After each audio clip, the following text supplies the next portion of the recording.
오늘 이 또 새벽에 이 자리를 참여하신 여러분들을 환영합니다. 우리 다 같이 마태복음 12장 46절부터 있는 말씀을 펴도록 하겠습니다.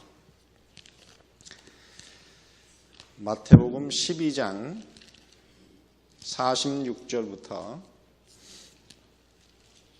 50절에 있는 말씀입니다.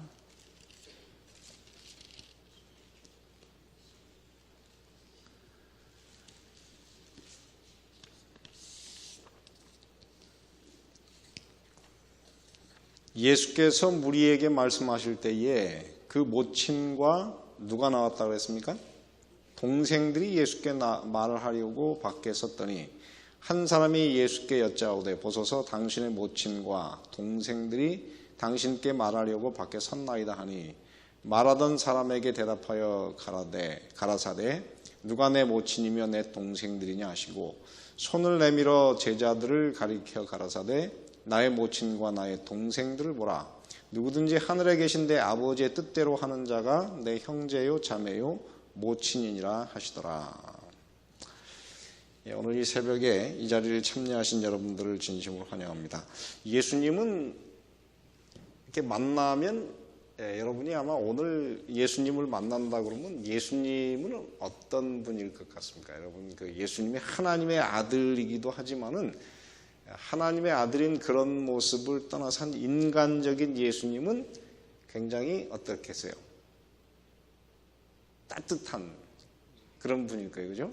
그래서 이렇게 같이 있으면 그렇게 좀 가까이 가고 싶은 그런 느낌을 받는 그런 사람이었습니다. 근데 오늘 이 마태복음 12장 46절부터 50절에 나오는 그 예수님은 따뜻하고 가족들을 잘 챙기는 그런 분 같습니까? 아니면 예수님을 만나려고 온 그 예수님의 어머니하고 동생들을 이렇게 환영하는 분위기였습니까? 아니면 그들을 이렇게 만난 것 같습니까? 아니면 만나지 않은 것 같습니까?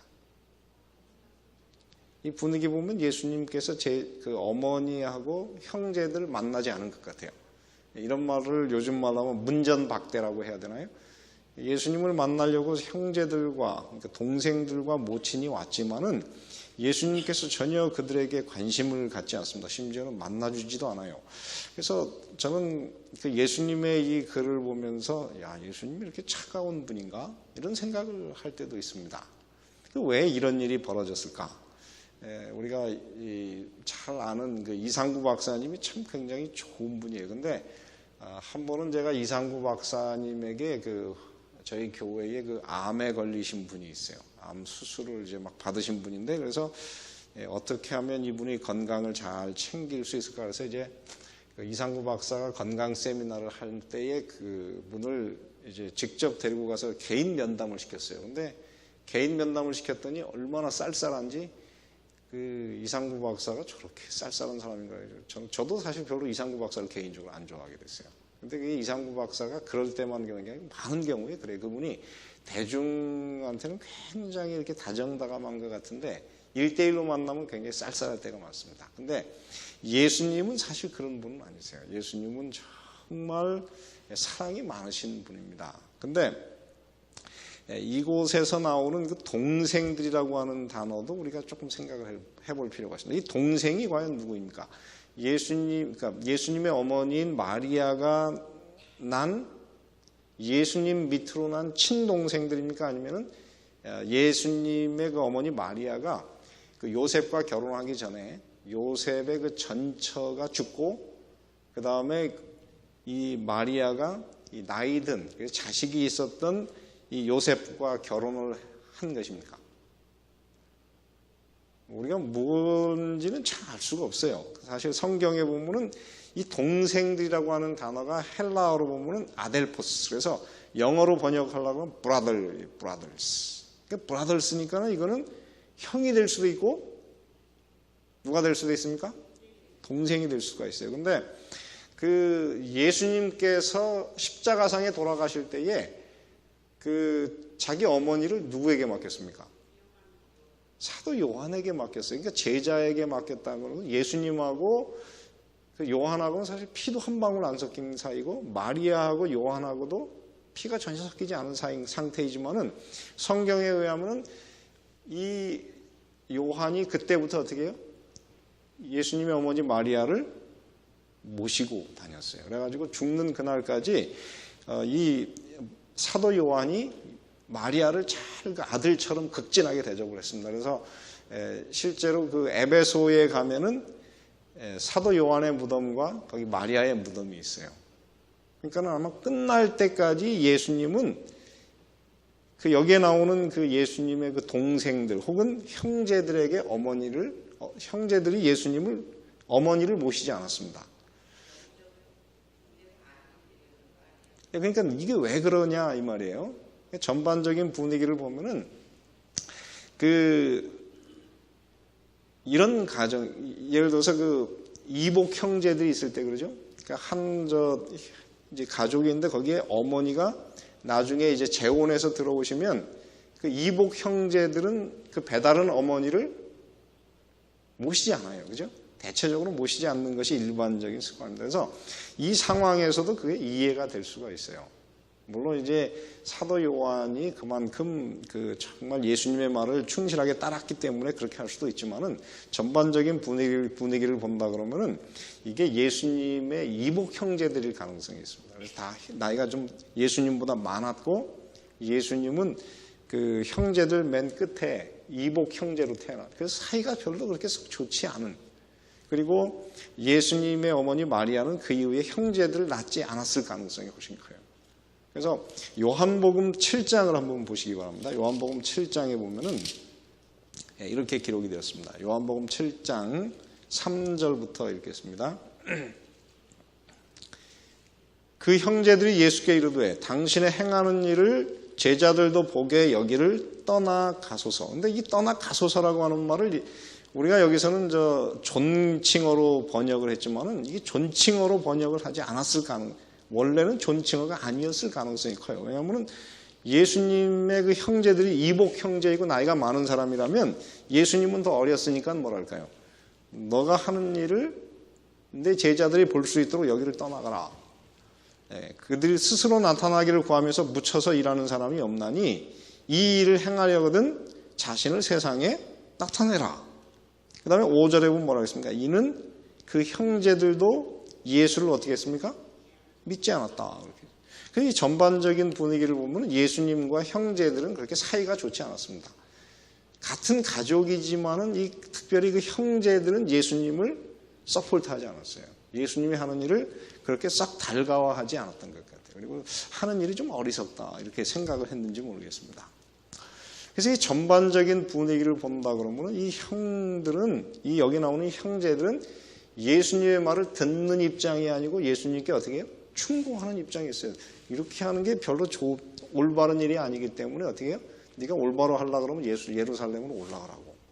그렇게 말하는 것을 보면은 이 형들은 예수님의 생전에는 예수님을 별로 좋아하지도 않았고 믿지도 않았고 예수님을 이렇게 지지하는 입장이 아니었습니다. 그래서 이런 전반적인 분위기를 본다면 이게 아마 예수님의 이복 형제였을 가능성이 굉장히 큽니다.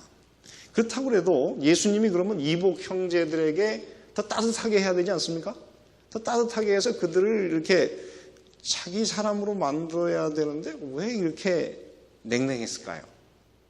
저는 이거를 보면서 그 이유를 이 마태복음 그 전반적인 12장에 나오는 전반적인 이야기를 우리가 좀 생각을 해보면 좋습니다.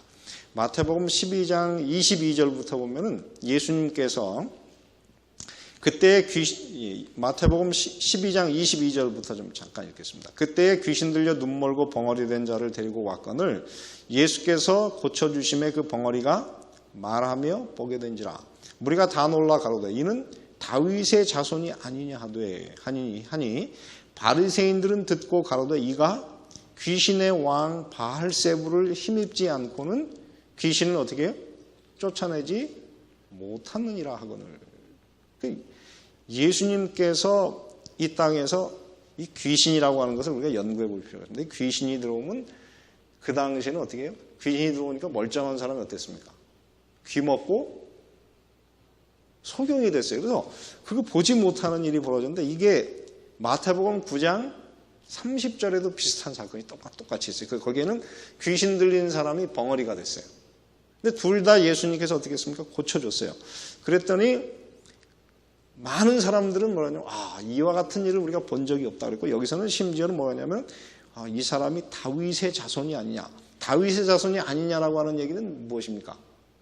이 사람은 약속된 구원자, 메시아가 아니냐. 그래서 어떤 사람들은 드디어 성서적인 믿음에 도달하려고 하는 그 순간이었어요. 그러니 이 장면은 하나님의 성령께서 그들에게 어떻게 해요? 그 어두운 그들의 이 생각을 다 열어줘가지고 하나님께서 정말 원하시는 그 진리에 이르려고 하는 그 순간에 이르게 됐는데, 그때 그것을 본 바리새인들은 그 당시에 종교적인 지도자였고 많은 사람들에게 사랑과 존경을 받는 사람이었는데, 그들의 그 사랑과 존경이 예수님께 탁 쏠리니까는 이 사람들이 시기에 사로잡혔어요. 시기에 사로잡혀가지고 이 사람들이 어떻게 해요? 해서는 안 될 생각에 빠지기 시작합니다. 그래가지고 어떻게 해요?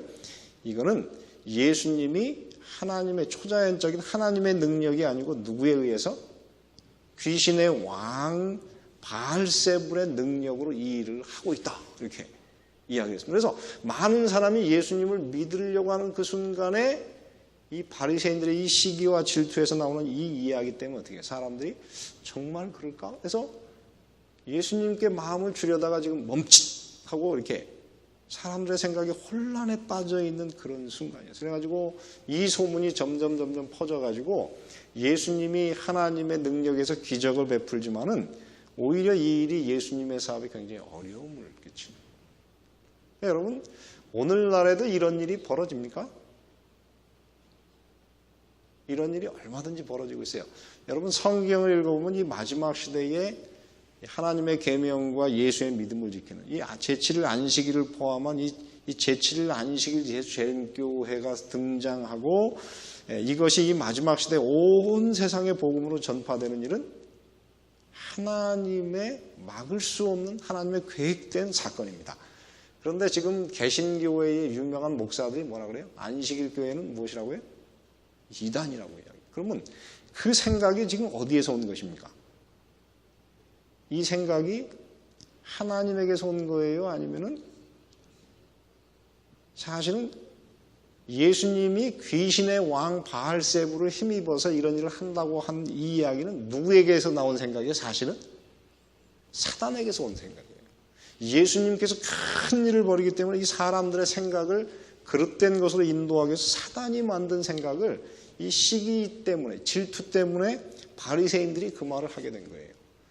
그런데 똑같은 일들이 오늘날 종교사회에서 벌어지고 있어요. 저는 이런 것을 보면은 세상이 그런 것입니다.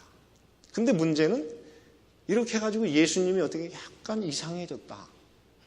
저분이 어떻게 예수님이 더군다나 그 새벽에 몇 시에, 새벽에 한 다른 사람 일어나기 전에 한 새벽 3시쯤 일어나가지고 산에 가셔서 쫙 기도하시면 얼마나 피곤합니까? 제가 그 박진용 목사님이 새벽에 보통 한 3시나 4시에 일어나서 이제 하루에 성경을 읽고 기도하는데요. 그분은 이렇게 가만히 보면 같이 이제 강의 시간에 이렇게 앉아서 보면 계속 졸아요. 왜 졸으냐면 잠이 모자르니까 맨날 자. 그러니까는 이제 그걸 보면서 제가 느낀 게, 이 사람이 너무 일찍 일어나는 게 꼭 좋은 건 아니구나. 새벽 기도를 하려고 그러면 저녁에 일찍 자야 돼요. 근데 이분이 일찍도 안 주무시고 그러니까는 맨날 졸아요. 예수님이 어떻게 해요? 밤새워서 기도하신 다음에 그 다음날 나가서 어떻게 해요? 나가서 또 일을 하시고. 근데 일을 하는데 보면 초인적이거든요. 그러니까 사람들이 볼 때는 저 사람이 뭔가 이상한 신에 쉬지 않고는 저렇게 할 수가 없다. 저러다가 이상하게 되는 거 아닌가. 이런 소문이 자꾸만 퍼져가지고 그 생각이 누구에게 갔을까요? 예수님의 형제들에게까지 갔어요. 그래가지고 저 위험한 그 선생의 가족이다. 그러니까 다 자기들도 이게 마음에 벌써 어떻게 해요? 위험해요. 그래서 이 예수님은 어떻게 이제 좀 일하는 일에서 은퇴를 시켜야 되겠다. 좀 쉬게 해야 되고 이 일을 그만두게 해야 되겠다. 이렇게 이제 하는데, 이렇게 하려고 하면 제일 강력한 예수님의 마음에 말하자면 그 마을 자기들의 얘기를 가장 설득력 있게 듣게 할 수 있는 사람이 누구예요? 예수님의 어머니예요. 그래서 예수님의 어머니를 설득해가지고 이제 예수님의 어머니와 형제들이 다 가서 서 있어요. 근데 그거를 누가 아셨어요? 예수님이 아셨어요. 그래서 형제들을 정말 이 사람들을 잘 해줘야 되지만 그리고 어머니를 정말 사랑하는 사람임에도 불구하고 예수님이 지금 어떻게 해요? 이들의 얘기를 들었다고 하면은 예수님의 삶에 큰 하나님의 사업을 하는 데 있어서 어려움이 생길 수가 있어요. 그래서 예수님은 이 땅에 오셔서 참 외로운 삶을 사셨습니다. 예수님이 이 하늘나라를 세상 사람에게 선포하는 데는 많은 오해도 받으셨고 온 가족도 그를 다 이해하지 못했습니다. 예수님이 그 형제들에게 정말 그 이해를 받은 때는 언제였습니까? 예수님이 십자가에서 부활하신 다음에야 그 야고보와 그다음에 이 성경을 쓴 유다가 예수님을 믿는 사람으로 변했어요. 그래서 예수님이 이 땅에서 복음을 전하는 순간에는 그런 참 아무도 이해하지 못하는 그런 외로운 삶을 사셨습니다. 그래서 오늘 이 땅을 살아가는 하나님의 자녀들, 여러분들은 어떠십니까? 여러분 정말 이 복음을 믿고 이 땅에 사는데 항상 이해를 받고 사셨습니까? 우리 교회 집안이 우리 교인인 분들은 그런 일이 없었겠지만은 여러분 가정에서 혼자 안식일 교회를 다녀보신 적이 있으세요? 어떻습니까? 가족들이 모이면 음식을 탁 나눠 먹는데 삼겹살 지글지글 쫙 하는데 거기에 이 안식일 교인인 저는 한 번도 그 파티에 참여를 할 수가 없습니다. 이제 저쪽에서 돼지고기 쫙 구워 먹고 있는데 저는 이렇게 풀이나 몇 개 먹어야 되고 이렇게 시간을 보내는 일이 그렇게 쉽지 않았어요. 그래서 이 땅에서 이 진리를 따라가는 삶은 항상 어렵고 힘들 수 있어요. 눈물도 많이 흘려야 되고 어려울 수도 있습니다. 그런데 그거는 예수님이 그 길을 이미 가신 길이에요. 그래서 여러분 이 땅에서 안식일 교인으로서 이 진리를 따라가는 삶은 외로운 삶이기 때문에 여러분 그것에서 사람들에게 꼭 다 인정을 받을 거라고 생각을 하지 마십시오. 그게 바로 예수님이 걸어가신 길이기 때문입니다. 그러면 오늘 우리에게 있어서 진짜 우리의 형제요, 우리의 모친은 누구입니까? 그거는 오늘 여기 있는 말씀대로 마태복음 12장 50절에 보면 이렇게 썼습니다. 누구든지 하늘에 계신 내 아버지의 뜻대로 하는 자가 무엇입니까? 내 형제요, 자매요, 모친이니라. 그래서 진짜 그리스도인들이 이 땅에서 이 가족의 그 따뜻함을 느낄 수 있는 곳은 하나님의 뜻이 무엇인지를 알고 실행하는 이 교회 식구들이 정말 진짜 좋은 그런 가족들이 되어야 됩니다. 그래서 어제 제가 그 로마서 12장 10절이죠. 로마서 12장 10절에 보면 거기에 교회 안에는 세 가지 종류의 사랑이 다 있다 그랬어요. 그죠? 로마서 12장 10절을 다시 한번 읽어보겠습니다. 로마서 12장 10절에 보면은 이렇게 썼습니다. 12장 9절부터 읽으면 사랑엔 무엇이 없다 그랬습니까? 거짓이 없다. 근데 이 사랑이라고 하는 것은 어떤 사랑이라고 했습니까? 처음에는 아가페 사랑이라고 했고 12장 10절에 보면 형제를 사랑한다 하는 것은 이건 무엇입니까? 친구 간의 사랑이에요. 거기 그 필라델피아 그래서 이것은 친구 간의 사랑이고 그다음에 서로 우애한다는 이 우애라고 하는 것은 가족 간의 사랑이다. 그래서 교회 안에는 어떻습니까? 아가페 사랑과 친구의 사랑과 그리고 가족 간의 사랑이 다 있는 곳이 교회다. 그렇게 이야기했습니다. 그래서 오늘 우리가 이 땅을 살아가는 데 있어서 우리는 교회 안에서 우리는 진짜 하나의 가족이 돼야 됩니다. 그래서 저는 사실 여기서 이런 얘기를 하면 좀 그렇지만은 우리 김공렬 집사님에게 참 좋은 게 있어요. 이렇게 목회자들을 참 잘 섬기세요. 그래서 지나간 목사님들 그다음에 여기 오시는 분은 집도 저희가 보면 우리 집에 한 4분의 1도 안 되는 조그만 집인데 그렇게 목사님들 사경회 하러 오시는 분들 오면 꼭 집에 가서 집에서 직접 만드신 칼국수 쫙 해가지고 대접을 하시는데 그게 잘 잊혀지지 않습니다. 그래서 이 교회 안에 산다고 하는 것이 사람을 무엇으로 만드냐면 가족으로 만들어요.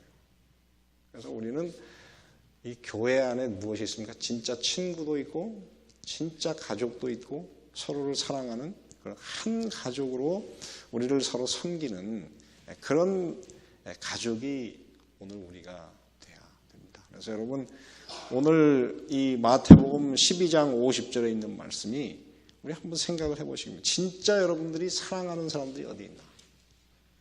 근데 제가 참 아쉬운 거는 이런 사랑들이 서서히 교회에서도 없어져 가고 있어요. 옛날에는 참 제가 청년 때 한국에서 교회 생활을 할 때는 거기 다 이 안식일 진리를 알지 못하는 가족에게서 살았기 때문에 이 청년들이 우리 동창만 한 20명 이렇게 교회 모이면은 너무너무 힘들고 외로우니까 같이 있는 시간이 너무 좋았어요.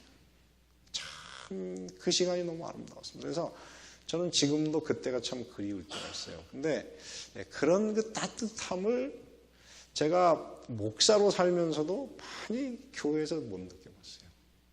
드물게 제가 천안에서 목회를 할 때, 거기서 이제 목회를 하는데 거기에 제가 나이가 그때만 해도 37살인가 이렇게 됐는데 그 교회에 저보다 나이가 한 50세 조금 넘으신 그 수석장로님이 있었고 또 저보다 한 3살이 많은 그 장로님이 있었어요. 근데 이분들이 정말 가족 같았어요.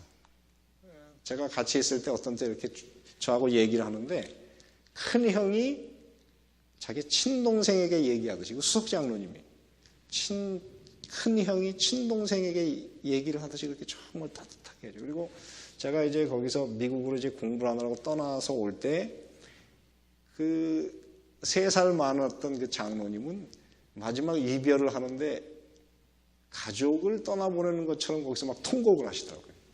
그래서 저는 그때 그분의 그 통곡을 지금도 기억을 합니다. 왜냐하면 그런 것들이 교회를 다니는 행복이다.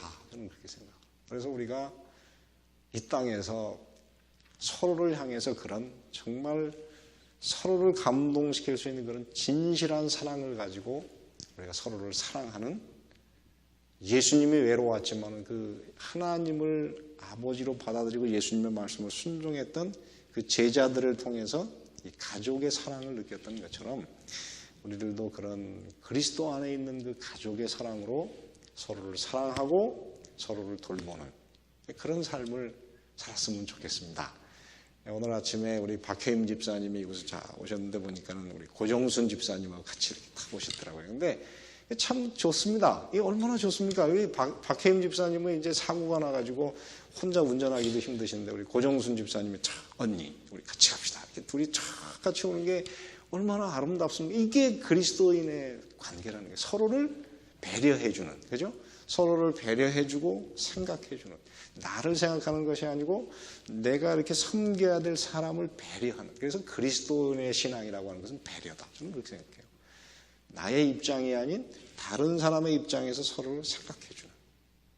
그것이 그 따뜻한 사랑이 바로 이 교회에 있어야 되지 않겠나. 그래서 세상에는 우리가 여러분 밖에 나가고 싶으면 많은 안식일 교인에 대한 그 오해와 그 편견 때문에 너무 힘들지 않습니까? 그 많은 폭풍과 많은 그 편견이 이 사랑하는 이 공동체 안에 들어오면 다 없어지는, 그죠? 따뜻한. 그게 바로 교회가 돼야 되겠다. 그게 바로 오늘날 이 올랜도 중앙교회, 이 제7일 안식일 예수재림교회, 올랜도 중앙교회가 되면 좋겠다. 저는 그런 생각을 합니다. 그래서 저도 우리 교인들을 그렇게 가족처럼, 우리 여러분 연세 드신 분들은 어머니처럼, 그리고 저보다 어린 분들은 제가 또 동생처럼 이렇게 정말 사랑하고 이렇게 하면서 한번 목회를 해봐야 되겠다. 아침에 그런 생각을 했습니다. 여러분 우리 서로 많이 사랑하시는 좋은 형제요, 자매요, 모친이요 그런 분들이 서로 되기를 바라면서 오늘 아침에 말씀을 마치겠습니다. 오늘 우리 서로를 위해서 좀 더 많이 기도해 주시기 바랍니다. 그리고 지금 이기택 선생님이 성경 공부를 시작했어요. 그래서 3번 공부했고 지금 계속 공부하고 있습니다. 그래서 머지않아 잘하면 또 침례식이 있습니다. 이제까지는 사실 그 부인이 아주 불교의 이 골수파세요. 그래서 이 올랜도에 있는 우리 한인 중에서 불교에 심취한 손가락에 꼽는 분 중에 하나래요. 그래서 제가 성경 공부를 같이 합시다 그러고 한 3달을 기다렸는데 반응이 없어가지고 할 수 없이 이제 이번 주에 시작했는데 그 이기택 선생님의 그 아주머니의 마음, 그 부인의 마음에도 변화가 생겨서 이 진리가 어느 날 이렇게 탁 이해가 돼가지고 안식일교에 이렇게 붙들려 오는 그날이 올 수 있도록 좀 기도해 주시면 좋겠습니다. 그리고 오늘 이곳에 이렇게 정말 하나님의 은혜가 필요해서 나오신 우리 각자를 생각하면서 서로를 위해서 여러분 한 사람 한 사람의 이름을 불러가면서 오늘 새벽에 기도해 주시면 감사하겠습니다. 특별한 기도 제목이 있으신가요? 없으시면 그렇게 기도하도록 하겠습니다. 제가 먼저 기도하고 개인 기도하겠습니다. 은혜로우신 아버지 하나님, 오늘 이 새벽에 또 저희들을 주님의 성전으로 불러주셔서 저희들 주님의 말씀을 들을 수 있도록 은혜를 주시니 고맙습니다. 예수님이 사람들의 오해로 인하여 또한 그 형제들과도 또 어머니에게서도 그가 오해를 받고 외로웠지만은 그의 마음속에 하나님의 말씀을 이해하고 그 말씀을 순종했던 제자들을 그의 친가족처럼 생각했던 것처럼 오늘 우리 함께 하늘을 가는 우리 모든 이 교회의 참으로 교인들을 그렇게 사랑하고 섬기며 서로에게 참으로 진한 사랑을 느낄 수 있는 그런 아름다운 가족으로 이 교회가 승화될 수 있도록 은혜를 베풀어 주시기를 기도합니다. 그래서 이곳에서는 우리의 모든 시름과 염려와 아픔과 고통이 다 잠재워지고 마음속에 평안과 기쁨이 넘치는 그런 아름다운 교회 공동체가 될 수 있도록 은혜를 베풀어 주시옵소서. 당신의 자녀들의 마음속에 있는 모든 눈물을 오늘 이 새벽에 닦아주시되 그들이 부르짖을 때에 하나님의 성령께서 이곳에 임하여 주시고 그들에게 친히 말씀하여 주시며 주님께서 그들의 모든 사정을 다 받아주시고 참으로 그들에게 새로운 용기와 희망을 허락하여 주시는 귀한 예배 시간, 귀한 기도의 시간이 될 수 있도록 은혜를 베풀어 주셔서 이 기도 시간에 하나님과 아름다운 사랑의 관계를 새롭게 설립하는 귀한 시간이 될 수 있도록 축복해 주시기를 예수님의 이름으로 기도드리옵나이다.